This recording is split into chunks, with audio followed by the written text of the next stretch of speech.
Hey there. I offer this podcast freely. Your support really makes a difference. To make a donation, visit reneemckenna.com. Welcome to Spiritual Psikology. My name's Renee Lavallee McKenna, and I bring my 30-plus years as a recovering addict and ex-crazy person turned therapist and shamanic healer to bring you snackable teachings on spirituality, psychology, and all things personal growth. And today I want to talk about how secrets keep us sick.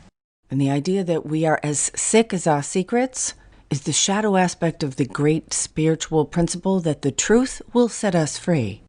And I've spent a lot of time on both sides of that fence, having spent the early part of my life as a child of chaos and dysfunction, distrust and deception, as a drug addict, as a bulimic, as a shoplifter, and a professional people pleaser. I grew up in a family structure riddled with denial and delusion, which are unconscious aspects of dishonesty. And my continuing recovery, personal growth work, and ongoing spiritual experiences are all rooted in discovering, self-revealing, and opening to ever greater truth. And honesty and the truth are completely related, but they're not the same thing. The truth is about what's real, what's actually happening, or what has happened, and honesty is my personal relationship with those facts. And there's lots of different ways to be honest or dishonest. And after 35 years on a pretty diligent path of personal development, I'm going to tell you I haven't run out of new discoveries of places I can grow, to hold or discover deeper, wiser, more accurate truths about myself and the larger reality that we live in.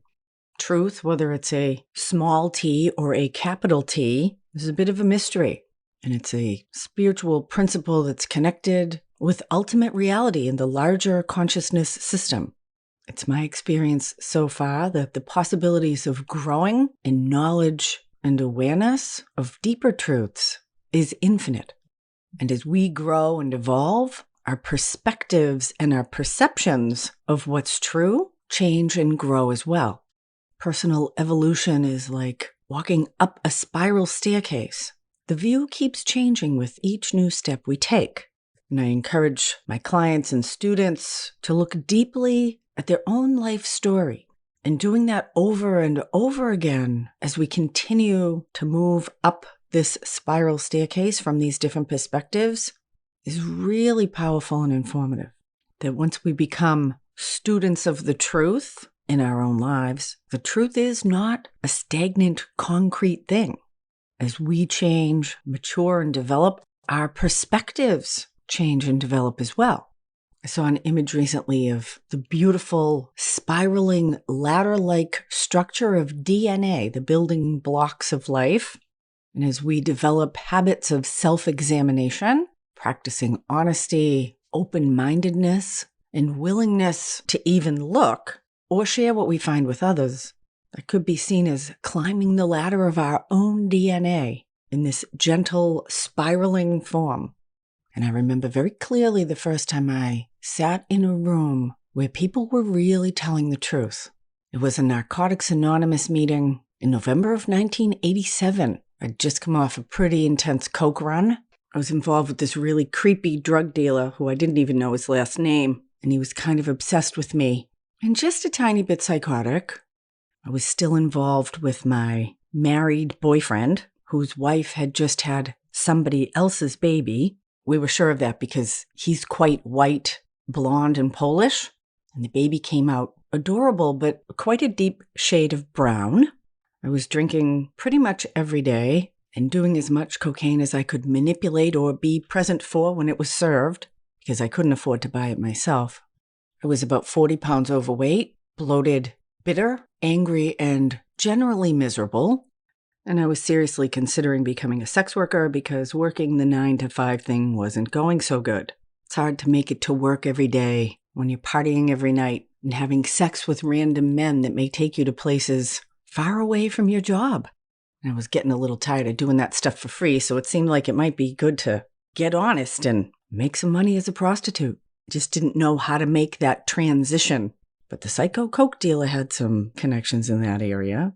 And about 3 minutes before I could find someone to pimp me out or figure out how to do it myself, a miracle happened. A bona fide, straight-up miracle. Nothing overly dramatic. And for me, a miracle is an event or an experience that facilitates growth, healing, evolution, or truth in an unexplainable way. And my miracle showed up in the form of a short, fat little Jewish woman named Susan Lyden, who had been a street prostitute. After helping start Rolling Stone magazine, and Susan had gone to prison for shoplifting. She'd also lost custody of her daughter and been divorced from a very successful and semi-famous writer because of her heroin addiction.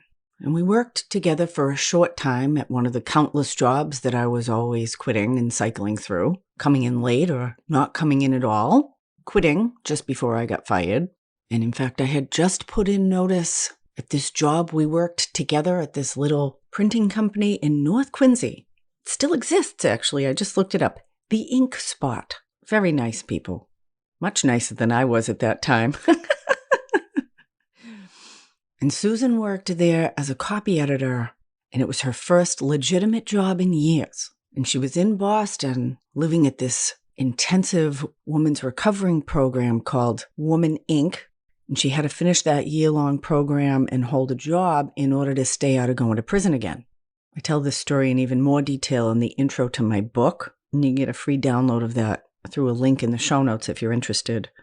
But Susan brought me to that room, a Narcotics Anonymous meeting in Roxbury, Mass., and I swear to you I heard people tell the truth for the first time in my life. Emotional truth, behavior truth. People talked about lying, cheating, stealing. They talked about fear, rage, hopelessness. And I was like, you can talk about stuff like that? I swear I never heard the truth come out of anybody's mouth. It certainly wasn't happening at the breakfast table at my house growing up.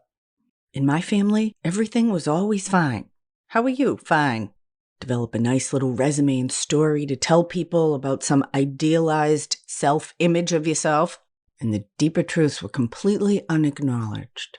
And somewhere in that meeting, I heard or felt or experienced this great spiritual principle that we are as sick as our secrets, and the truth will set us free.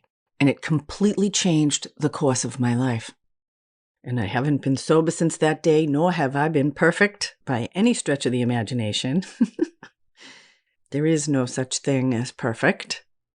But I am free, and the people in that room modeled telling the truth in a way, again, that I didn't even know was possible. And there have been many therapists, teachers, friends, and amazing, loving, generous, and integritous men and women who have and continue to show me how to walk that spiral staircase of evolving truth and perspective on myself and my own life. And so the first truth for me was to get honest about my behavior, that I was lying, cheating, and stealing on a pretty regular basis. I was encouraged to stop withholding and keeping lies of omission. That's when you don't outright tell a falsehood, but you just don't tell the truth. And I had to get honest about my addictions. Again, my behavior. And that continues to be a foundational practice that is powerful, transformative, and profound. To return again and again to not keeping secrets. To not keep secrets about my plans, about my behavior, about my actions, about my feelings and my thoughts. And growing the skills and abilities to discern where and when it's appropriate to share those things. And in that process of self-revealing, I also need to grow and evolve and mature my perspectives on myself.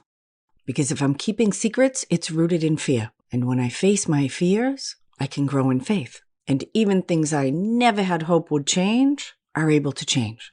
And it is usually the things that we most don't want to talk about that we absolutely must reveal.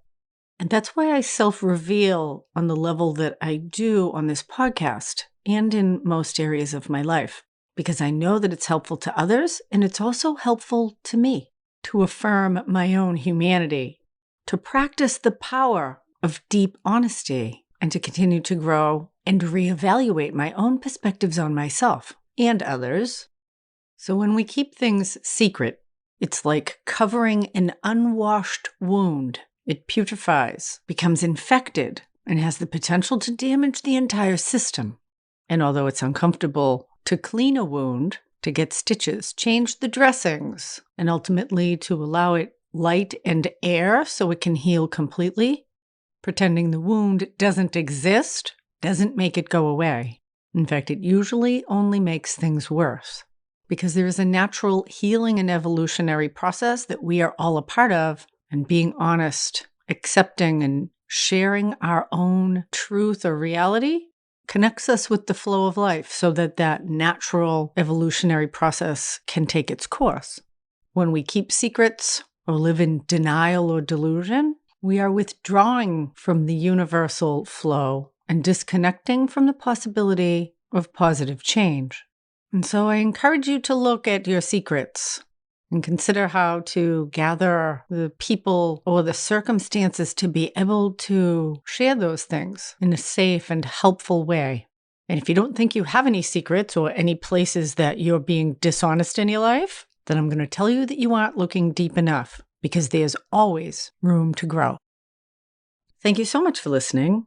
I have some free workshops coming up on Insight Timer, my favorite meditation and personal growth app. So I'll be live this Wednesday, February 1st, noon Pacific, 3 Eastern, 8 p.m. GMT, with one of my favorite pieces of work, Finding the Golden Child. The Golden Child is an archetypal aspect of our authentic self that's connected with the unique gifts and talents and the life energy that we're meant to bring into this world. The Golden Child will empower and revitalize you on all levels. Not all inner child parts are wounded. So join me this Wednesday for Finding the Golden Child. Saturday, February 11th, also at 12 Pacific, 3 Eastern, 8 GMT. I'll be offering the powerful work of transforming trauma. We'll give a talk and guided inner journey to bring our wounded or traumatized self parts out of suffering and into the peace of the present moment, to be loved and healed and cared for in the way they've always needed. And Wednesday, February 22nd, Healing Anxiety, using ancient Tibetan Buddhist and shamanic techniques for soul retrieval, will dissolve fear and ground in the spirit of nature and the present moment, giving us greater access to our own higher and authentic self. That's Wednesday, February 22nd, also noon Pacific, 3 Eastern, 8 GMT. And all of those are available on Insight Timer. And there's a link to my Insight Timer profile in the show notes. And there are tons of amazing free resources on that application. I encourage you to check it out.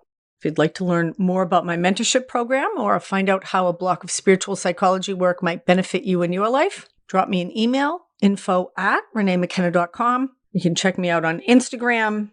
And if you like this podcast, please consider sharing it with a friend. Drop me 5 stars on Spotify or a good review on iTunes. Greatly appreciate that.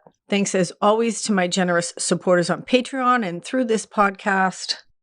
Blessings on your path until we meet again. This is Renee Lavallee McKenna for Spiritual Psychology.